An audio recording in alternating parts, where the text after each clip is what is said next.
I always have more than one sketchbook on the go at any one time. So today we're going to share this one.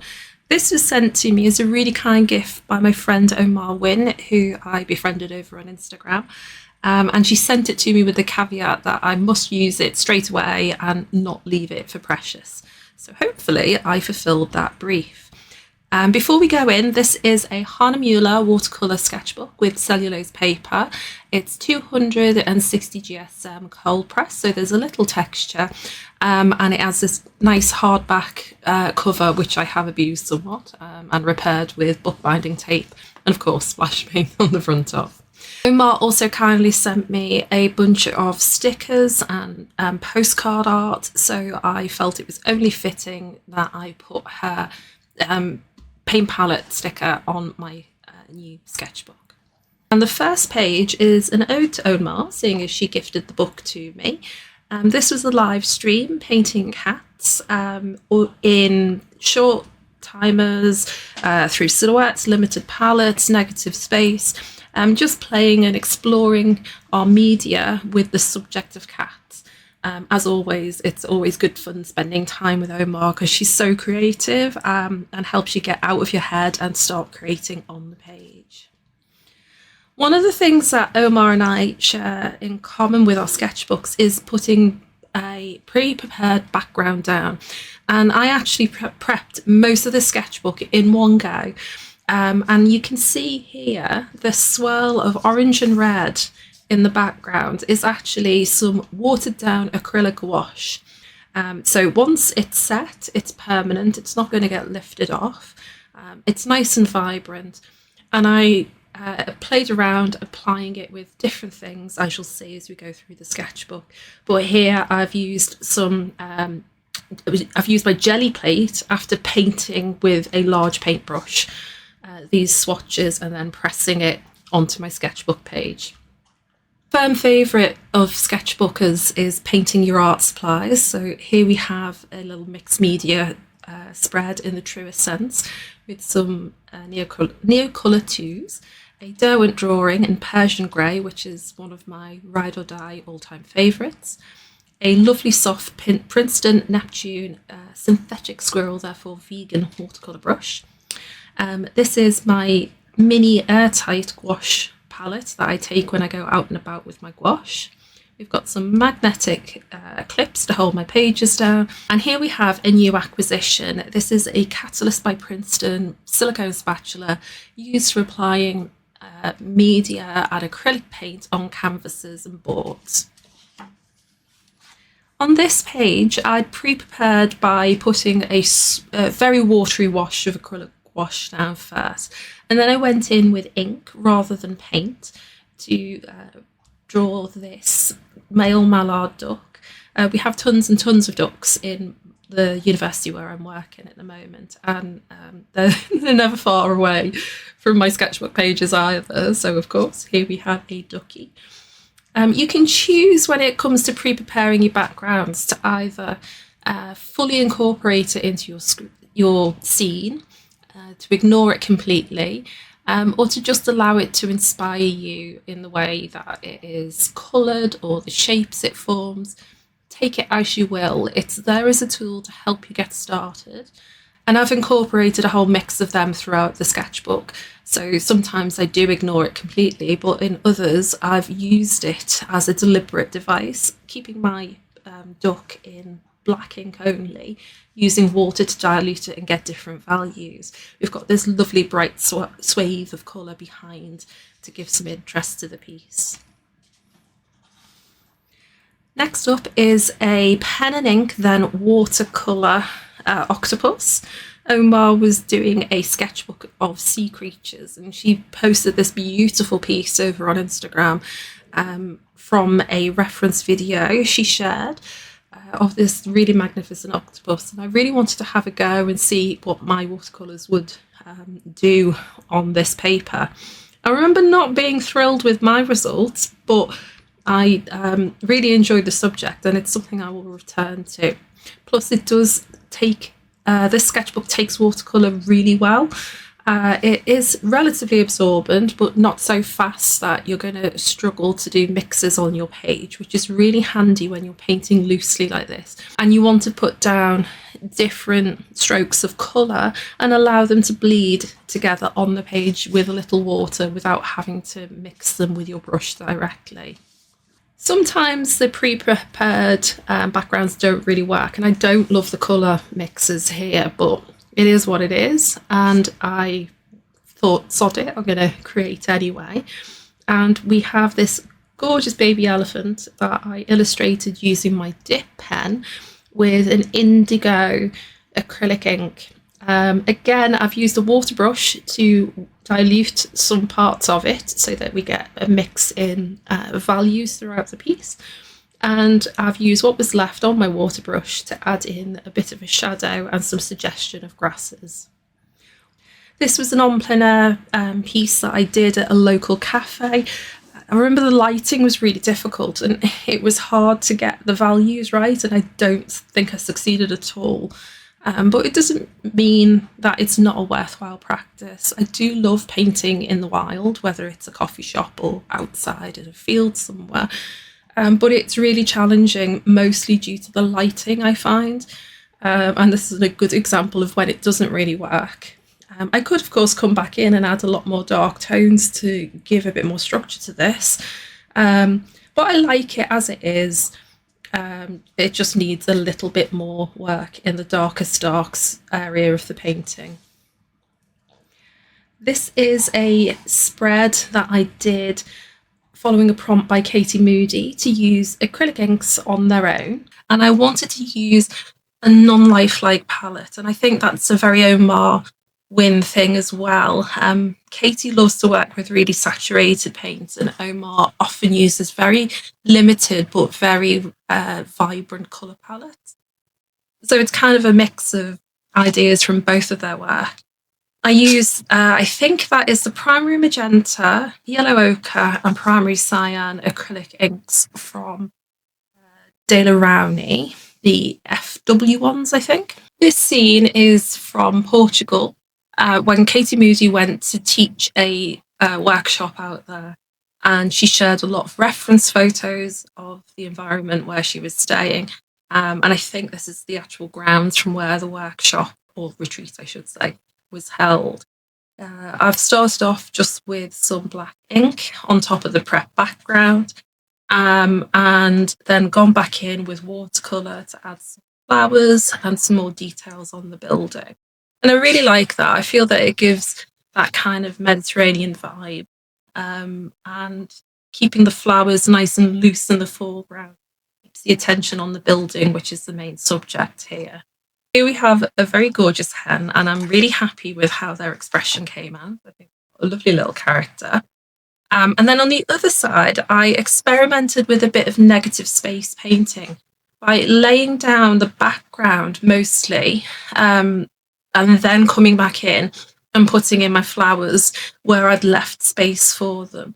And I worked really hard to get the dark areas truly dark so that you've got contrast.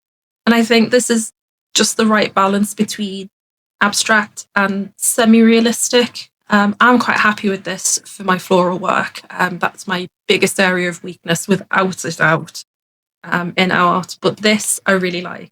And I like the colour palette. Those lovely purples and pinks with the yellow to offset it look really nice to me. Next, another plein air sketch. Me and my husband had a little treat of going for a vegan afternoon tea in Manchester to a restaurant called The Allotment. It's in a little square with a church opposite it, and because it hadn't opened when we arrived, I thought I would get my paints out and capture the scene. As always, I'm not thrilled with the results of it, but I do really enjoy painting in the wild. It's really nice to draw from observation rather than relying purely on a screen for either photos or videos after the fact and trying to respond to what you can see in front of you. I like the shadows on this monument and in the hallway.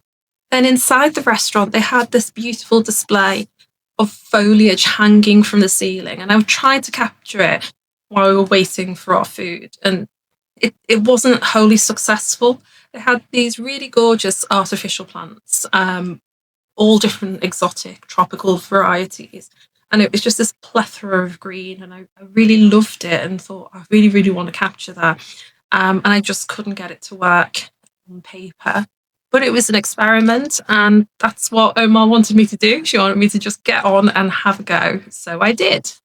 Next up, sometimes I get in my head that I just need to paint landscapes, and I'll go to my hyperfixation special place and paint nothing but. And these are some fairly limited palette, mixed media landscapes. I think these are using references from Katie Moody because she shares them on her Patreon every month. She doesn't necessarily share how she uses them. They're just there for you to use in your own sketchbook as you please. So these are just from images that spoke to me, and I thought I'd capture it with a little bit of brush pen, some pencil, a little bit of watercolour, and a little bit of neocolour. This is one of the pages that I love the most from the sketchbook, and this lovely little kingfisher sat on a branch over some autumnal leaves with this lovely washed out burnt sienna and yellow ochre background. Just looks really warm and inviting to me.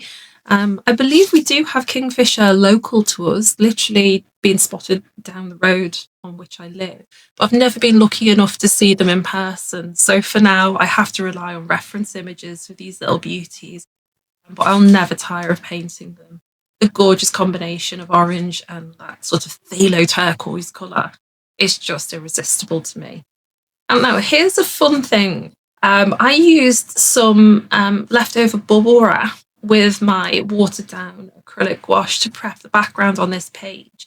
And I really like this kind of bubbly, dotty, polka dot like effect it gave to the background. So you can use all sorts of odd items. I've got pieces of corrugated cardboard, coffee stirrers. I keep empty tubes and things in a box, all to use when I get really playful with my mixed media or if I'm having a big session of pre-preparing my backgrounds. Here we've got 3 little piggies done in watercolour and pencil. They're really difficult to capture because there is a little bit of a neon orange in here. So they don't photograph very well. It's not quite as intense in real life. Future editing Jodie jumping in as she forgot to press record on the baby beaver page, but this is another favourite of a mum and baby beaver in their den, done from a small video I found and watched on loop with the baby trying to escape the den and the mum repeatedly bringing him back. I think he's adorable. I love their characters, and the paper held up beautifully to multiple layers of watercolour, and as you can see, there's a full page coverage on this spread. My Rosa Gallery watercolour palette together to create this sunset scene of an aardvark on the savannah with this beautiful multicoloured sunset in the background. And I was really happy that I managed to get what I think is a good balance between those vibrant, intense sunset colours and then the really earthy dried savannah grass and the aardvark itself. Plus, I really like how his little smile and eyebrow turned out. So that's another successful page in my eyes. Now, I don't see a lot of chaffinches in my garden, but I have seen them in real life in bird reserves. So I used some reference images that I'd taken, plus some photographs and videos that I'd found online to help me put together this spread. I really like that they've turned out quite dynamic with the mum having this lovely poised shape on top of a little rock. And I just really love that composition. I've left a lot of white space. I haven't felt the need to cover the page. And I'm really happy about that. Sometimes I do, and sometimes I don't. Sometimes I will prepare a page and cover it fully with paint, but mostly I'll leave some white of the page somewhere. And in this instance, I've left quite a lot of white space, and I think it helps give the birds room to breathe. This is from a live stream with Katie Moody painting wildflowers. Katie is lovely and loose and expressive and really helped give me some guidance on how to put together these loose and whimsical flowers. I tend to overly structure mine and overwork them, but I was really happy with how these turned out in the end. And I think it was because I resisted the urge to fiddle, and there's minimal brush strokes used to create each of these images. And in particular, I love how the flower on this poppy turned out. This is a page that I had high hopes for in my mind's eye, but it didn't quite come into fruition how I'd imagined it would. I've got this lime green and cyan blue acrylic wash swash going across the page. So I felt that was suitable for an underwater scene. And we have a mum and baby dugong or manatee. And the difference is they have a paddle shaped tail rather than the more dolphin shaped ones that manatees have. But anyway, I digress. Here I've done a base of gouache and coloured pencil for the animals. And then I've used a water soluble brush pen. I think this is the Zig Clean Colour brush pens. So once I've laid them down, because this paper isn't too absorbent, you have a little bit of working time. And I've come back in with a water brush and blurred them out. And I think using watercolour may have been more successful because you do have limitations, even with good paper, as to how far you can spread a brush pen. But perhaps this is an idea I'll put in the bank and come back to and have another go at a later date. Now, this was to commemorate a baby emu called Rockstar. He's from a Instagram influencer that I follow who raises baby quail and had just got some emus for the first time. And unfortunately, little Rockstar had congenital problems with his leg, and despite repeated surgeries, he didn't make it. But they were absolutely adorable little guys when they were babies, and I loved the beautiful deep green colours of their shell. So here we have a little page ode to Rockstar the emu. So we have some really vibrant frogs, and again I think I've been fairly inspired by the bubble wrap that I've used for my background, especially because I've got more of that lime green and turquoise combination. Lizards can be a bit like birds and flowers in some ways because they often come in crazy intense colours, and they can be really difficult to render without looking too artificial. I think that I've gone a little bit too far and it is a little bit too intense for my taste, but it's not awful. And it is quite true to life. If you were to look up some images of this type of tree frog, they really are a neon lime green with these beautifully bright golden orange toes. Next up is another favourite theme that I love to come back to. And here we have a mum and baby Java Langer swinging through the trees. Now, the branch here is actually tinted charcoal. It's one of the Derwent XL blocks, and I've used it to give that nice rough feel to the bark and to try and help the background sort of merge into the back of the paper, so not to take away too much focus from the main subject, which is the animals, of course. This is an instance where I've actually used the background and worked it into the composition, and I don't know if you can tell. Now, this is an instance where the pre-prepared background has actually become part of the final composition, and these magenta flowers you can see in the suggestions of foliage are actually some of the pink dots from where I've used the bubble wrap on the page before I started painting the scene, and I've just accentuated them with a little bit of gouache and turned them into flowers. Here we have a family of hippos.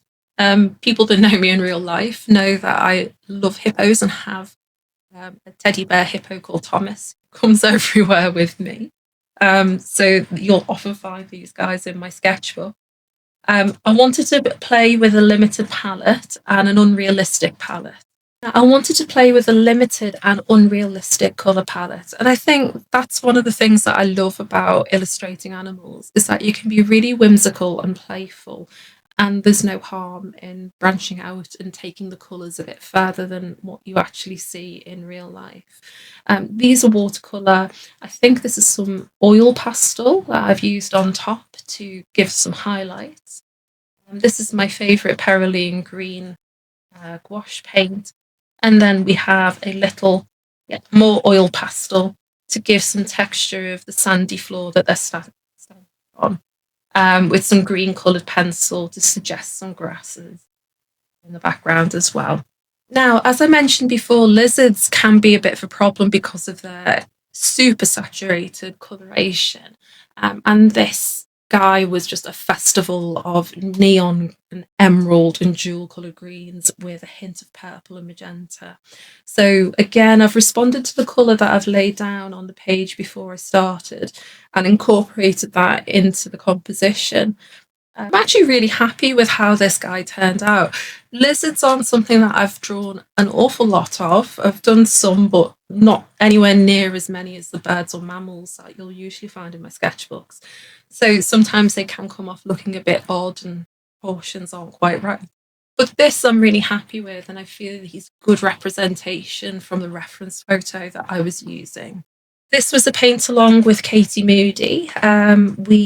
I'm a member of her Patreon, so each month there's a live Zoom call and we'll be given some images just before the session and we paint them with Katie whilst chatting away. And this is a little foresty scene. And I was actually inspired by a painting she'd done in a previous sketchbook and had shared online herself, where she'd had a river flowing with a little landmass in the middle. And although it wasn't done from the reference image that we were using for this piece, that was very much in my mind when I saw it. And I really like how it's come out from a compositional point of view. I really like the slightly unusual additions of colours with some lime green and some pink to give pops to that otherwise very, very green landscape. And I like the reflections in the water, which is mostly watercolour. This page, this was purely a mindfulness exercise. It wasn't created as something to be hung on the wall or exhibited as a masterpiece. I was simply using the paints that I had on my palette at the time, painting down swatches, and then I've come back in with a white near colour, as that's what I had to hand at the time, to define the spaces a little bit. But really, this is all about the act of creating and not about the result. So I don't mind that it doesn't look incredible. All I know is that I was in a difficult place and art really helped me that day to feel a little bit better. I don't love painting every type of landscape, but forests do hold a special place in my heart, and particularly old gnarly trees are something that I could study and draw and paint forever and be really, really happy. So this is taken from a reference image, and I've used some pencil to lay down the shape of the main tree, and then watercolour on its own to give the ghostly images of skinny trees in the background. I've come back in with my coloured pencil. This is actually some pastel, which I've since fixed to give the indication of autumnal foliage over the top. And I've added in some pencil and watercolour splashes for the grasses. I really like the colour palette here with the orange, purple and green coming together to give a really nice balanced autumnal feel. Now, this page is mainly some thumbnails and practices for compositions I was thinking of putting together of landscapes and never really came to fruition either. I was experimenting with limited palettes and trying to get that balance of foreground and background details, which is so important for a landscape piece. And this was some colour that I'd laid down with the intention to come and work on top of with some opaque media, but I never came back to that. So these were very experimental little pieces. And really, that's what your sketchbook's there for, isn't it? It's to have an idea and try it out and see what works for you. This is a gouache piece of a little clay duck that I got from a creator called Anuk, who is an Italian artist, and she makes these adorable little clay ducks in all different poses. And mine had some little cherries on her noggin. So this is Cherry Pie Ducky Doo, and she lives on the shelf in my studio. And swatches we paint. And because I was so taken with how adorable she was, as soon as she arrived from Italy, I painted her into my sketchbook. And she is actually the final piece that I created in the sketchbook. And these final pages, this 1.5 spreads worth of swatches, were created right at the beginning when I started the sketchbook. And then the final 1.5 spreads are just colour swatching pages. Here I'm testing out the initial palette of Clean Colour Real Brush Pens by Kuretake, to give them their full name. I bought in the dark set, which was something I'd seen Ohn Mar using and really liked the look of. So I swatched them out and then added some water to see what kind of effects I could get with them. And here I'd created a small watercolour palette to take out and about with me, or to work if not to actually paint on location. And I wanted to just see how they reacted on the paper. So I've swatched them in the back of the book here. And then I got myself some more of the Zig Clean colours. So this is the dark set, and you can buy all 6 of those pens in one packet.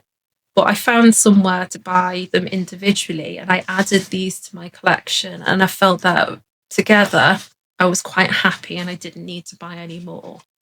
And then finally, I've got some coloured pencils that I was testing out to see if I could come up with a limited palette of pencils I was happy with, that I could put in a mixed media kit to take with me wherever I go. So I've always got art supplies with me.